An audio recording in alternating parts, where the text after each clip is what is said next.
శాంతి చర్చలకు సిద్ధమని మావోయిస్టులు ప్రకటన విడుదల చేశారు. మావోయిస్టు కేంద్ర కమిటీ అధికార ప్రతినిధి అభయ్ పేరుతో లేఖ విడుదలైంది. శాంతి చర్చల కోసం కేంద్ర, రాష్ట్ర ప్రభుత్వాలు సానుకూలంగా స్పందించాలని లేఖలో కోరారు. సానుకూలంగా స్పందిస్తే కాల్పులను విరమిస్తామని, శాంతి చర్చలకు సానుకూల వాతావరణం సృష్టించాలని లేఖలో రాసుకొచ్చారు.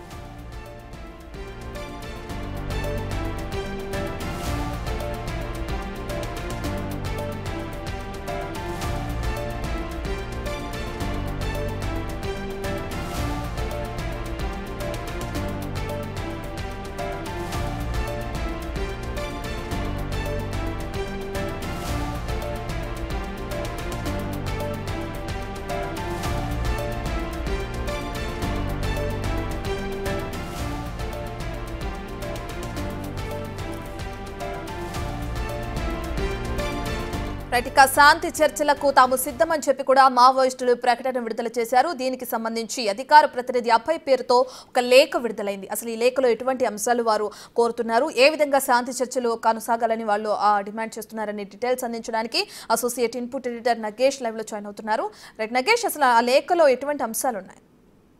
మేజర్ ఇష్యూ అని చెప్పొచ్చు. ఎందుకంటే 2004 అక్టోబర్ 20న మావోయిస్ట్ పార్టీ, అప్పుడు కూడా కాంగ్రెస్ పార్టీ ఉమ్మడి గవర్నమెంట్లో రాజశేఖర రెడ్డి నేతృత్వంలో ముఖ్యమంత్రి హయాంలో శాంతి చర్చలకు అదే ప్రగతి భవన్, ఇప్పుడున్న ప్రగతి భవన్లోనే అప్పుడు రాజశేఖర రెడ్డి నివాసం ఉండేవారు. అదే ప్రజాభవన్కి మావోయిస్ట్ పార్టీలు ఆర్కేతో పాటు దాదాపుగా కేంద్ర కమిటీలో ఉన్న మేజర్ లీడర్లందరూ కూడా అప్పుడు అటెండ్ అయిన పరిస్థితి. పటేల్ సుధాకర్ రెడ్డి కావచ్చు, శాఖమూరి అప్పారావు కావచ్చు, ఆజాద్ కావచ్చు, మాధవ్ కావచ్చు, కిషన్ జీ కావచ్చు, రామకృష్ణ, అలాగే హరిభూషణ్, రియాజ్. సో ఇలాంటి మేజరు దేశంలో ఉన్న మావోయిస్ట్ పార్టీ నడిపే మేజర్ నాయకులందరూ కూడా అటెండ్ అయ్యారు. ఆ శాంతి చర్చల తర్వాతనే మావోయిస్ట్ పార్టీ మేజర్ నాయకులందరినీ ఎన్కౌంటర్లో కోల్పోయింది. ఇందులో ఎన్కౌంటర్లో మొదట రియాజ్ని హతం చేసిన పరిస్థితి. రియాజే ప్రధానంగా ఈ చర్చల ప్రతినిధిగా తను ప్రముఖ పాత్ర పోషించాడు. తదుపరి పటేల్ సుధాకర్ రెడ్డి వరంగల్లో హతమయ్యారు. శాఖమూరి అప్పారావు కావచ్చు, ఆజాద్ కావచ్చు, మాధవ్ కావచ్చు, కిషన్ జీ కావచ్చు, వీళ్ళందరూ కూడా వివిధ అడవుల్లో వీళ్ళందరినీ ఎన్కౌంటర్ చేసిన పరిస్థితి. తదుపరి రామకృష్ణ అనారోగ్యంతో చనిపోయారు. అలాగే హరిభూషణ్ కూడా అనారోగ్యంతో చనిపోయారు. దాదాపుగా 20 ఏళ్ల తర్వాత మళ్ళీ మావోయిస్ట్ పార్టీ నుంచి ఇలాంటి లెటర్ వస్తుందని చెప్పి ఎవరు ఊహించలేదు. ఈ మధ్యనే హైదరాబాద్లో సుందరయ్య విజ్ఞాన కేంద్రంలో శాంతి చర్చల కమిటీ పేరిట ఒక రౌండ్ టేబుల్ సమావేశాన్ని విరసం కావచ్చు, మిగతా కొంతమంది ప్రజా నాయకులు, ప్రజా సంఘాలు కూడా శాంతి చర్చల పట్ల వాళ్ళ వైఖరి అనుకూలంగా ఉందని చెప్పి కూడా ఆ రౌండ్ టేబుల్ సమావేశంలో మాట్లాడారు. ఈ వ్యవహారం అంతా కూడా మావోయిస్ట్ పార్టీ కేంద్ర కమిటీకి సమాచారం అందింది. సో ఈ వ్యవహారంలో తాము శాంతి చర్చలకు మేము క్లియర్గా ముందుకు వస్తున్నామని చెప్పి మావోయిస్ట్ పార్టీ కేంద్ర కమిటీ అధికార ప్రతినిధి అభయ్ క్లియర్గా ప్రకటించారు. ఎందుకంటే 20 ఏళ్ల తర్వాత మళ్ళీ కాంగ్రెస్ పార్టీ అధికారంలో ఉంది, కానీ రాష్ట్రం విడిపోయింది. తెలంగాణ రాష్ట్రంలో కాంగ్రెస్ పార్టీ అధికారంలోకి వచ్చి రేవంత్ రెడ్డి ప్రస్తుతం ముఖ్యమంత్రిగా ఉన్నారు. సో ఈ శాంతి చర్చల పట్ల ప్రస్తుతం మనతో పాటు అప్పుడు శాంతి చర్చల్లో పాల్గొన్న ప్రొఫెసర్ హరగోపాల్ సార్ మనకు అందుబాటులో ఉన్నారు. నమస్తే సార్. నమస్కారం సార్, శాంతి చర్చలకు మేము సిద్ధమని చెప్పి భారత కమ్యూనిస్ట్ పార్టీ కేంద్ర కమిటీ సభ్యుడి తరపున అధికార ప్రతినిధి అభయ్ ప్రకటించారు. ఎలా చూస్తారంటారు? అంటే అది శాంతి చర్చలు ఎవరితో అంటారు? ప్రభుత్వంతో చర్చలు అంటారు వాళ్ళు. ప్రభుత్వంతో మా పార్టీ కేంద్ర ప్రభుత్వమా రాష్ట్ర ప్రభుత్వమా అనేది? అంటే కేంద్రము సానుకూలంగా ఉంటే, కేంద్రం ఒకవేళ వాళ్ళు అనుకూలంగా ఉంటే కనుక వివిధ రాష్ట్రాల ముఖ్యమంత్రులతో కూడా శాంతి చర్చలకు అనుకూలం అనేది ఈ లెటర్లో సారాంశం. అంటే ఇప్పుడు శాంతి చర్చలు జరగవలసింది కేంద్ర ప్రభుత్వంతో. మిగతా రాష్ట్రాలలో రాష్ట్ర ప్రభుత్వాల జోక్యం ఎక్కడ లేదు. అంతా కేంద్ర ప్రభుత్వమే తీసుకొని వాళ్ళే మొత్తంగా ఇవాళ మన 2026 లోపల మొత్తంగా ఉద్యమాన్ని చేస్తామని అంటున్నారు కేంద్ర ప్రభుత్వం. అమిత్ షా ప్రకటించారు. మరి చర్చలు ఎవరితో జరపాలి? కేంద్ర ప్రభుత్వంతో జరపాలి. కానీ అప్పుడు రాష్ట్ర ప్రభుత్వంతో జరపడానికి దానికి ఒక సుదీర్ఘ చరిత్ర ఉంది. అంతకుముందు ఉన్న ప్రభుత్వము, చంద్రబాబు ప్రభుత్వము విపరీతంగా వాళ్ళు హింస ఉపయోగించడము, దానికి ప్రతిహింస జరగడము, దానికి అప్పుడు శంకరం గారు లాంటి ఒక అద్భుతమైన ఆఫీసరు ఉండడము, ఆయనకు ఉండే నైతిక బలము, తర్వాత ఆయన ఒక 10-15 మందితో కలిసి మేము 10 సంవత్సరాలు శాంతి చర్చలు జరగడానికి 10 సంవత్సరాలు తీసుకుంది. అప్పుడు ఆ శాంతి చర్చలు మా ప్రయత్నమే కాకుండా చంద్రబాబు నాయుడు గారు 2004లో ఓడిపోవడము, 2004 ఎన్నికలు శాంతి చర్చల్ని కేంద్రంగా చేసుకొని జరిగాయి. కనుక అప్పుడు రాజశేఖర రెడ్డి ఏమో మేము శాంతి చర్చలు జరుపుతామన్నాడు, చంద్రబాబు ఏమో తాము అధికారంలోకి వస్తే ఉద్యమాన్ని అణిచివేస్తామన్నాడు. ప్రజలు శాంతి చర్చల కొరకని ఓటేశారు. అట్లా కాంగ్రెస్ ప్రభుత్వం గెలిచింది. కనుక కాంగ్రెస్ ప్రభుత్వం ఎన్నికల్లో వాగ్దానం చేసింది కాబట్టి రాజశేఖర రెడ్డికి ఇంట్రెస్ట్ ఉన్నా లేకున్నా అప్పుడు జానారెడ్డి గారు హోంమంత్రిగా చాలా చొరవ తీసుకొని శాంతి చర్చలు ఎలాగైనా జరగాలి అనే పట్టుదలతో ఉండబట్టి మనకప్పుడు శాంతి చర్చలు జరిగాయి. అయితే శాంతి చర్చలు కొంత రకంగా ఒక ప్రయోగం, అంటే ఒక విప్లవ పార్టీ తర్వాత ప్రభుత్వాలు మాట్లాడడం అనేది చరిత్రలో చాలా అరుదుగా జరుగుతుంటాయి. కనుక ఒక ప్రయోగం జరిగింది. ఆ ప్రయోగం కొంతకాలంగా శాంతి తీసుకొచ్చింది. మళ్ళీ ప్రభుత్వాలు హింసను మొదలుపెట్టాయి. ప్రతి హింస మొదలైంది. మొత్తంగా తెలంగాణలో విప్లవోద్యమం భిన్న కారణాల వలన వాళ్ళు వెనకంజ వేసి తెలంగాణ నుంచి వాళ్ళు వేరే అటవీ ప్రాంతానికి వెళ్ళి ఆదివాసీలతో కలిసి వాళ్ళు పోరాటం చేస్తున్నారు.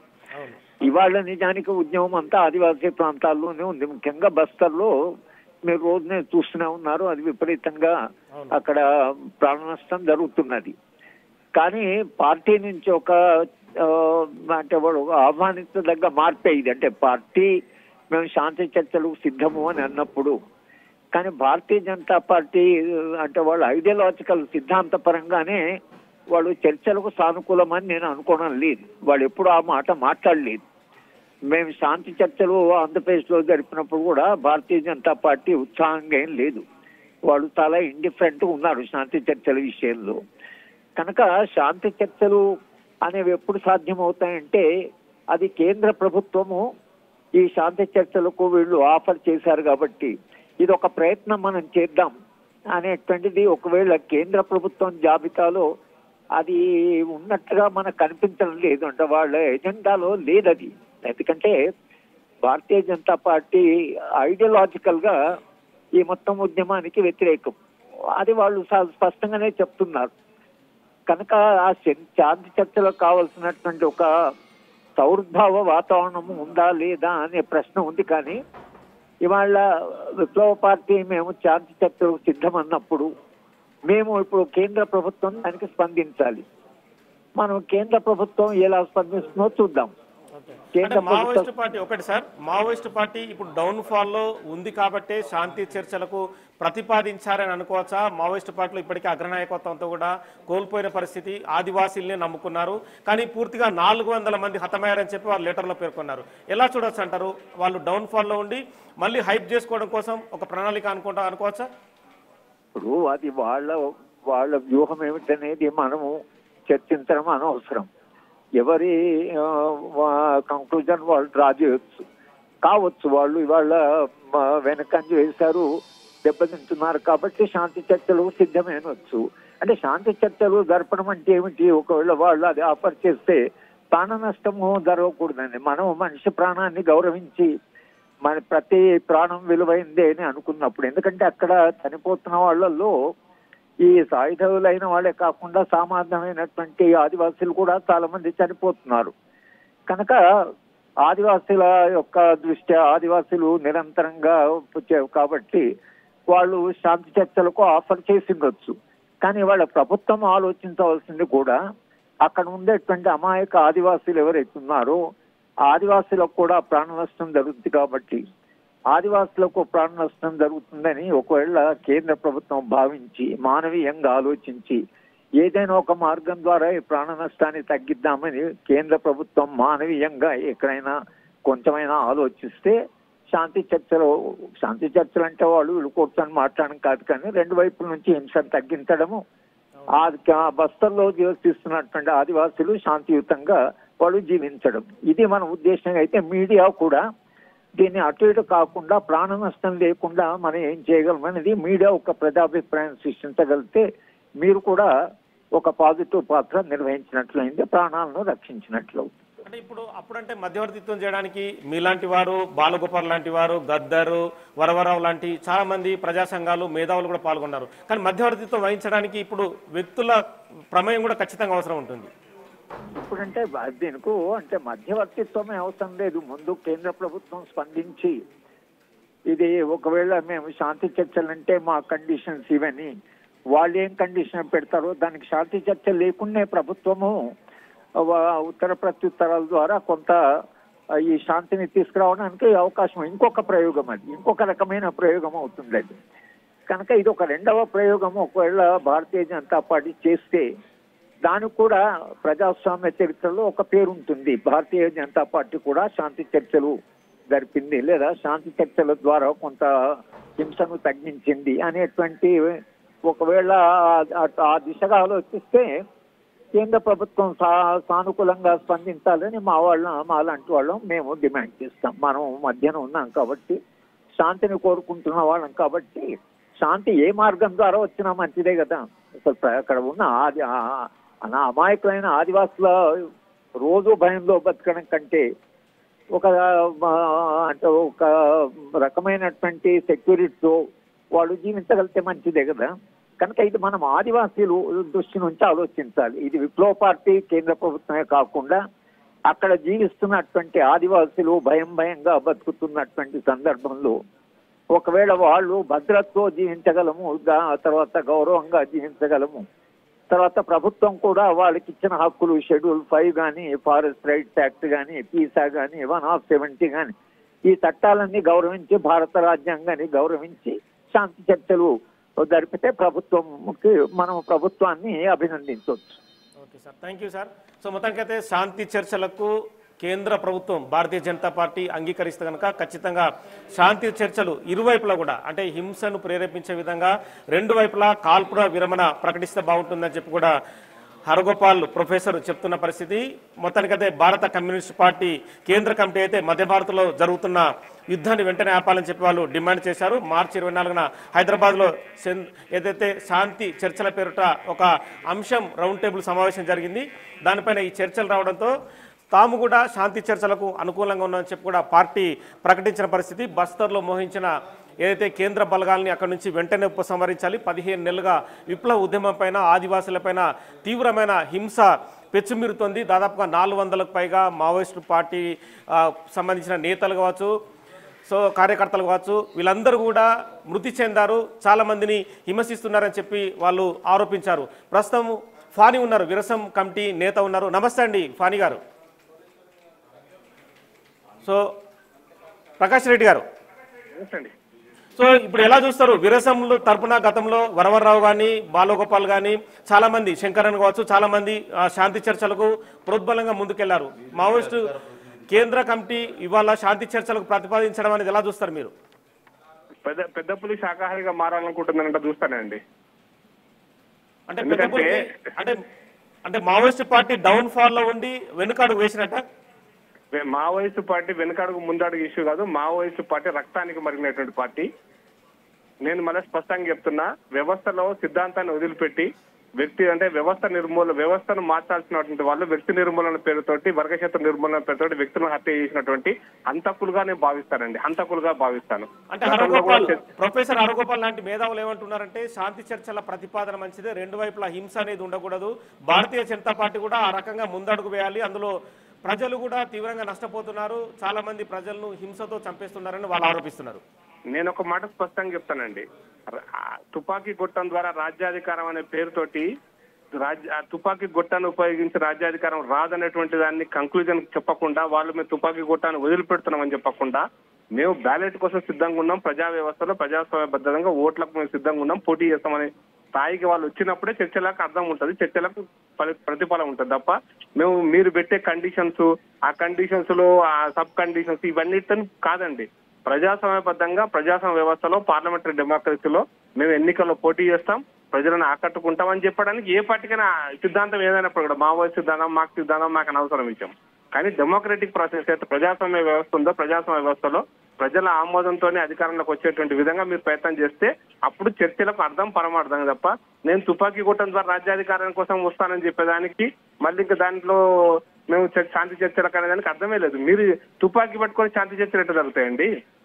ఎట్లా జరుగుతాయి? తుపాకీ మీరు ఒక పక్క తుపాకీ పట్టుకుంటారు, ఒక పక్క శాంతి చర్చలు అంటారు. అది సాధ్యమా? అది ఎక్కడన్నా ప్రపంచంలో ఎక్కడన్నా సాధ్యం అవుతుంది? అది అట్లా మేము శాంతిని నెలకొల్పాలనేటువంటి దాంట్లోనే ఇప్పుడు జరుగుతున్న ప్రక్రియ అంతా కూడా వెనకడుగుతుంది, ఎన్కౌంటర్స్ పడుతున్నాయి, టెక్నాలజీ పెరుగుతుంది అనేటువంటి దాంట్లో ఈ రోజున టెక్నాలజీ తోటి జరుగుతున్నటువంటి దీన్ని మీరు శాంతి చర్చల పేరుతోటి మళ్ళీ అంటే ప్రజల యొక్క అటెన్షన్ డైవర్ట్ చేయడం కోసం ఆడుతున్నటువంటి ఒక పెద్ద డ్రామాగా భావిస్తాను నేను. ఇలా ఒక చిన్న వర్డ్ నేను చదువుతాను. భారతీయ కమ్యూనిస్ట్ పార్టీ ఇచ్చిన లెటర్ లో బ్రాహ్మణీయ హిందుత్వ ఫాసిస్టు RSS బీజేపీ కేంద్ర రాష్ట్ర ప్రభుత్వాలు నిర్మించ తలపెట్టిన వికసిత భారత్ హిందూ రాష్ట్రం ఎలా ఉంటుందనేది కగారు యుద్ధం స్పష్టం చేస్తుంది. కగార్ ఆపరేషన్ అనే ద్వారానే ఇలా ఆరోపిస్తున్నారు వాళ్ళు. ఎలా చూస్తారు మీరు బీజేపీ నేతగా? నేను అందుకోసం చెప్తున్నాను, వీళ్ళు రాజ్యాధికారం కోసం చేసే ప్రయత్నంలో తుపాకీ కొట్టం అనేటువంటిది అసలు రానేవద్దు. ప్రజాభిప్రాయం ప్రజాస్వామ్యంలో ప్రజాస్వామ్యం ద్వారా ప్రజల ఓటు ద్వారా రాజ్యాధికారానికి వస్తే ఎవడు బాధపడడు, ఎవడు అదే శాంతికి మార్గం అవుతుంది. కానీ మేము తుపాకీ కొట్టం రాజ్యాధికారం అనే పేరుతోటే గనక చేస్తే ఆ శాంతి చర్చలకు అర్థమే లేదు. మేము ప్రజాస్వామ్య వ్యవస్థలోకి రమ్మని అడుగుతున్నాం, ప్రజా జీవితంలోకి రావాలంటున్నాం. వాళ్ళు ఖచ్చితంగా రావచ్చు, వాళ్ళు ఎన్నికల్లో పోటీ చేయొచ్చు, వాళ్ళు గెలవచ్చు, గెలిచి ప్రజాస్వామ్యంగా ప్రజా ఉద్యమాలు నిర్మాణం చేయొచ్చు. అంతే తప్పిస్తే తుపాకీ కొట్టడం ద్వారా రాజ్యం అంటే అది అసాధ్యమైన పని, అది సాధ్యం కానిటువంటి పని. దానికి శాంతి చర్చలు అవసరమే లేదు. ఇంకా దానికి శాంతి చర్చలు ఏముంటాయి? శాంతి చర్చల అర్థం పరమార్థం ఏముంటాయి శాంతి చర్చలలో? అందుకోసం వాళ్ళు హిందుత్వ భావజాలం తప్ప రైటా ఇది ప్రజలు నిర్ణయిస్తున్నారు. మీరు కాదు కదా ప్రజాస్వామ్యం అంటే మిమ్మల్ని మీకు సపోర్ట్ చేయడం ప్రజాస్వామ్యం అవుతుందా? మిమ్మల్ని మాత్రం మెచ్చుకుంటే ప్రజాస్వామ్యం అవుతుందా? ప్రజాస్వామ్యం అంటే ప్రజల యొక్క ఆమోదం, మెజార్టీ ప్రజల యొక్క ఆమోదం. ఎంతమంది ప్రజలు అనేది సంగతి తర్వాత. మెజార్టీ ప్రజల ఆమోదాన్ని పక్కన పెట్టేసి మీరు గతంలో కూడా జరిగింది కదా చర్చ, రాజశేఖర రెడ్డి కాలం చర్చ జరిగింది, ఏమైనా ఆగినాయా? అప్పుడు కూడా వీళ్ళే పెద్ద మనుషులు కదా, ఈ పెద్ద మనుషులతో చర్చ జరిగినాయి కదా. అందుకోసం భావజాలపు సిద్ధాంతాన్ని మీరు భావజాలాన్ని ఎంతైనా ప్రచారం చేసుకోండి, కానీ రాజ్యాధికారం తుపాకీ గుట్టం ద్వారా రాదు, బాంబులతో రాజ్యాధికారం రాదు. వర్గ శత్రుంబులున్న పేరుతోటి వ్యక్తులను వ్యక్తిగతమైన నిర్మూలన చేయడం అనేది కరెక్ట్ కాదు. వీళ్ళు హత్యలు చేస్తున్నారు, వ్యక్తులను నిర్మూలిస్తారు తప్ప వ్యవస్థ మీద వీళ్ళు చేస్తున్నది ఇప్పటిదాకా ఏమీ లేదు, ప్రపంచంలోనే వీళ్ళు చేయలే. కాబట్టి ఈ విధానమే తప్పు, ఈ సిద్ధాంతమే తప్పు అని మేము స్పష్టంగా చెప్తున్నాం. నేను 40 ఏళ్ళ నుంచి నేను కూడా 40 ఏళ్ళ నుంచి ఈ సిద్ధాంతం కోసం ఇట్లనే పోరాటం చేస్తున్నా, అదే నక్సలైట్తో పోరాటం చేస్తున్నాం. కాబట్టి మీరు వ్యక్తి నిర్మూలన వ్యవస్థలో మార్పు కోసం వ్యక్తి నిర్మూలన పేరుతో చేస్తున్నాయని కూడా విధ్వంసకాండ, హత్యాకాండ అనేది. ఈ హత్యాకాండను మానుకొని బ్యాలెట్ యుద్ధంలోకి రండి. బ్యాలెట్ యుద్ధంలో ఎవరు గెలిస్తే వాళ్ళకి అధికారం తప్పకుండా వస్తుంది, ప్రజలు ఆమోదిస్తే అధికారం వస్తుంది. దానికోసం మేము శాంతి చర్చలంటే మేము మావోయిస్టు పార్టీ తుపాకులను వదిలిపెట్టింది, బాంబులను వదిలిపెట్టింది, మేము ప్రజాక్షేత్రం కోసం వస్తామని ప్రకటించిన రోజున ఖచ్చితంగా శాంతి చర్చలు ఉంటాయి. వాటి డిమాండ్స్ ఇక్కడనే ఉంటాయి. ఏ ట్రేడ్ యూనియన్ కన్నా ఇష్యూస్ ఉంటాయి, ఏ ఆర్గనైజేషన్ తోనే చర్చలు ఉంటాయి. శాంతిని మేము ఒప్పుకుంటున్నాం, తుపాకీని వదిలేస్తున్నాం అన్న రోజు చర్చలు తప్పకుండా జరుగుతాయి. అప్పుడు ఒక చిన్న క్వశ్చన్, ఏం లేదు అంటే మావోయిస్ట్ పార్టీ కనుక పూర్తిగా కాల్పుల విరమణకు మేము ప్రకటిస్తున్నాం అని చెప్పి ఒకవేళ వాళ్ళు ప్రకటిస్తే కనుక కేంద్ర ప్రభుత్వం కూడా కాల్పుల విరమణను మేము విరమించుకుంటామని చెప్పి ప్రకటన చేసే అంటే అలాంటి అవకాశాన్ని ఏమైనా పరిశీలించే అవకాశం ఉంటుందా? మీరు ఎవరండి భారత్ పాకిస్తాన్ మేము శాంతి చర్చలకు సిద్ధంగా ఉన్నామంటే కాదు.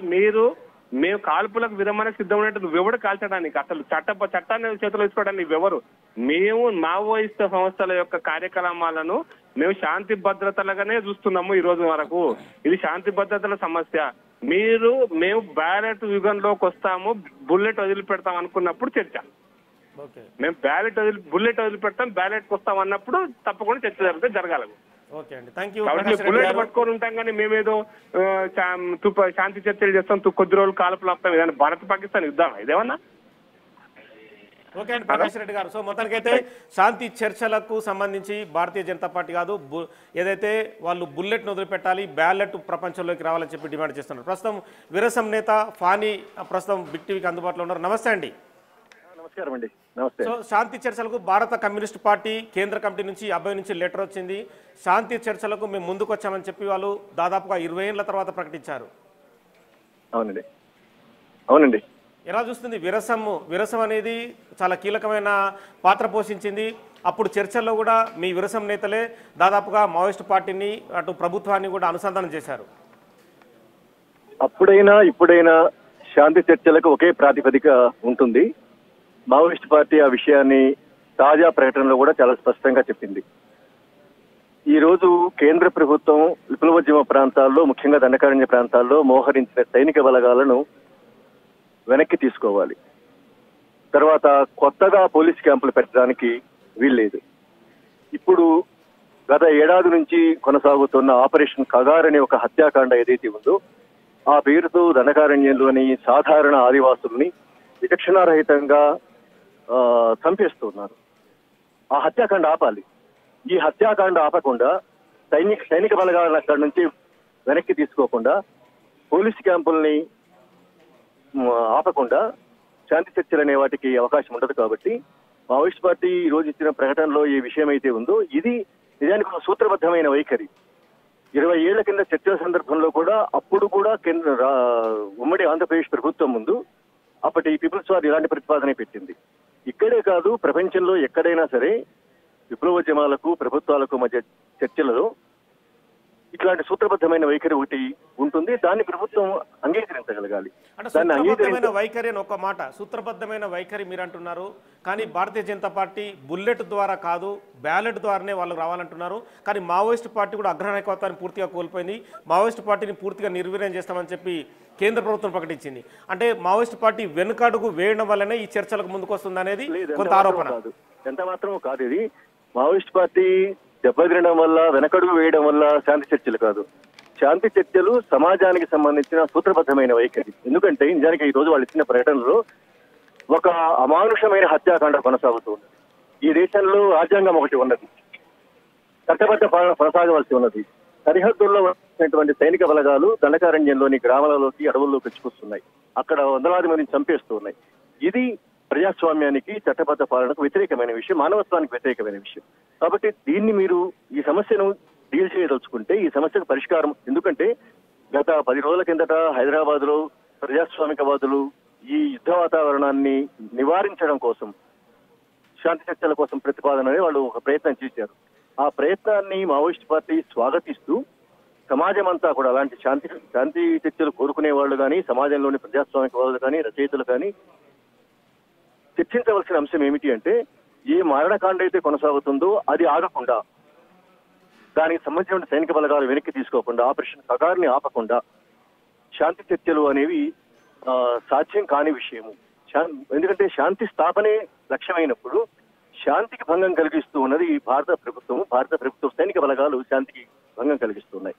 కాబట్టి వాటి వెనక్కి ఉపసంహరించుకున్నప్పుడు చర్చలు అనేసి. కాబట్టి ఇది మావోయిస్ట్ పార్టీ బలాబలాలకు సంబంధించిన విషయం కాదు, ఇది సమాజానికి సంబంధించిన విషయం. సమాజంలో ఇలాంటి అశాంతి ఉండకూడదు, ఇలాంటి హింస ఉండకూడదు, ఇలాంటి విధ్వంసం జరగకూడదు అని ప్రజాస్వామిక కోరుకున్నారు. కాబట్టి వాళ్ళు శాంతి చర్చలకు మావోయిస్ట్ పార్టీ స్పందించాలని వాళ్ళు ప్రతిపాదించారు. కాబట్టి ఆ ప్రతిపాదనకు ఆ పార్టీ స్పందించి శాంతి చర్చల పేరిట ఒక చిన్న క్వశ్చన్, ఫైనల్ క్వశ్చన్. శాంతి చర్చల పేరిట మావోయిస్ట్ పార్టీ తన బలాన్ని పెంచుకోవడానికి ఈ ఉపయోగాన్ని, అంటే మళ్ళీ ఈ లెటర్ను వాడింది అనుకోవచ్చా? అంటే ఇలాంటి ఆరోపణ కూడా బయట నుంచి వస్తుంది.